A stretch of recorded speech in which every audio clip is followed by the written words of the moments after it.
Hi, I'm Matteo. Welcome to the first student video for Clever Quick. Video A2, Introduction to the Clever Quick program and Survey FL1. You've probably already heard that Clever Quick is a program for improving the management and organization of your learning.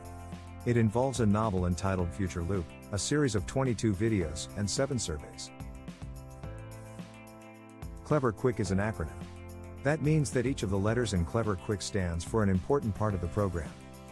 C. Concentration. L. Learning tasks. E. End-in-mind thinking. V. Variety and balance. E. Educational setting. R. Review and reward. Q. Questioning sources. U. Understanding the information. I. Informing others. C. Coding creatively for memory. K. Knowledge displayed. Consider the changes the world has experienced in recent years, especially the pandemic of 2020 and 2021. Now, more than ever before, it is important for each person to take control of their own learning.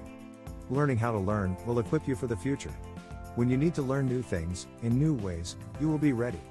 When you need to figure out what information is factual and true, and what information is false, and intended to mislead, you will be ready. Have you ever given thought to the future? Your future. What will your life be like? It's interesting for any of us to think about what we will be doing 7 to 10 years into the future. As students, getting ready for a life and world of seemingly unlimited possibilities, it will be especially exciting for you to consider. You have most likely read chapters 1 and 2 of the novel, FutureLoop. It's the story of Caleb, a student who is struggling with all aspects of learning. He sees no hope for the future. He is visited by his older self, and counseled, step by step, on how to make positive changes in the way he manages his learning. You have the opportunity to learn, along with Caleb. Think of what it would be like to have your older self visit you from the future. Perhaps they would give the same advice as Caleb's older self. That's true, Matteo. I should know, I'm Caleb's older self. You students all have different areas in your learning management that you are good at. But there are also areas that you probably find more challenging. Do you want to do well in all areas of your learning? Do you want to be assured that all your future dreams are possible? Then this material will benefit you.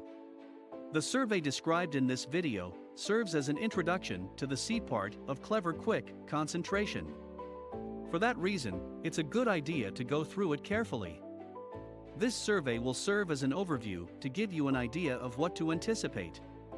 If a teacher, parent, or tutor is helping you work through this story and is helping introduce the materials to you, you're fortunate. They will be able to clarify any of the points that you're not sure about, offer extra examples, and give you specific instruction at every step of the way. If you are reading through this book on your own, you may need to have an adult or older student that you can turn to when you need advice. This could be a teacher, a counselor, a parent, an older brother or sister, or a friend. Oh, one more thing. To prepare for completing the survey, it is recommended that you print a paper copy. A useful idea is collecting all the surveys you complete over the entire program and putting them into a single binder. This will give you a record of your initial responses and concerns, as well as allowing you to reuse your originals when it comes time for review.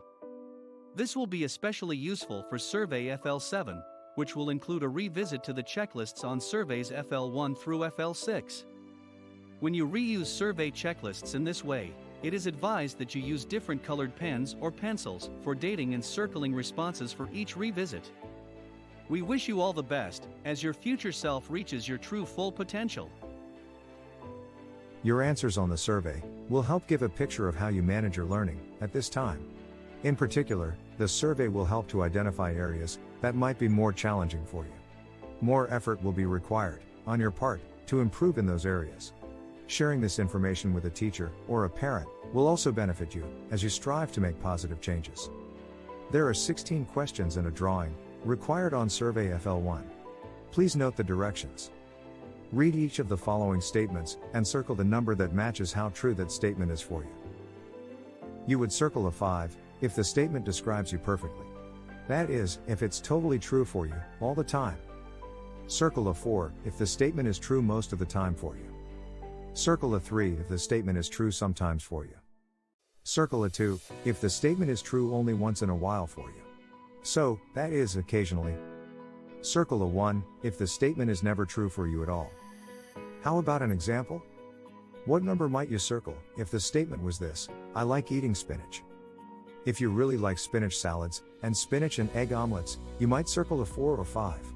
If you only like fresh spinach and salads, but don't like cooked spinach, you might circle a 2 or 3. If you don't like spinach at all, you'd probably circle 1 for never true of you.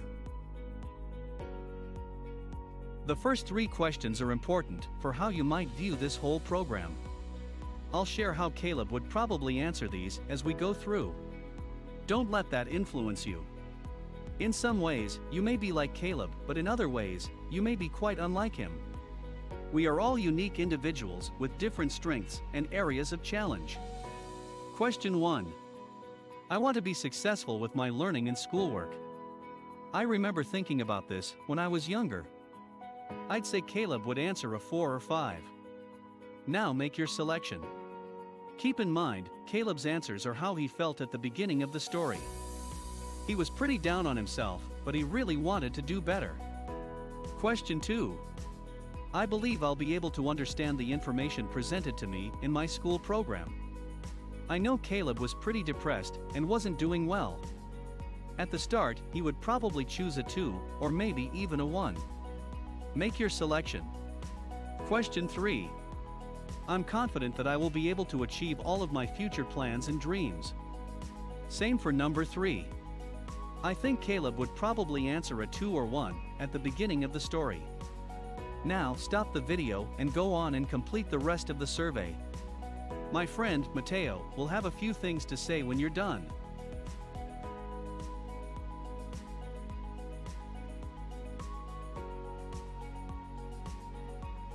Now that you're done, make sure you have your name and grade on the top of the page, along with today's date. Look back over your survey. Put a star in the left margin, next to each item where you circled a 1, a 2, or a 3.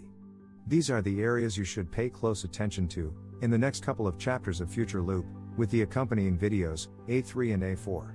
If you look across to the column on the farthest right, you will discover which videos you will need to pay the most attention to.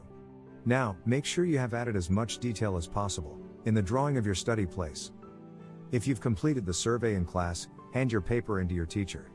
If you're at home, share this with a parent or other person who can help you with setting up your study place.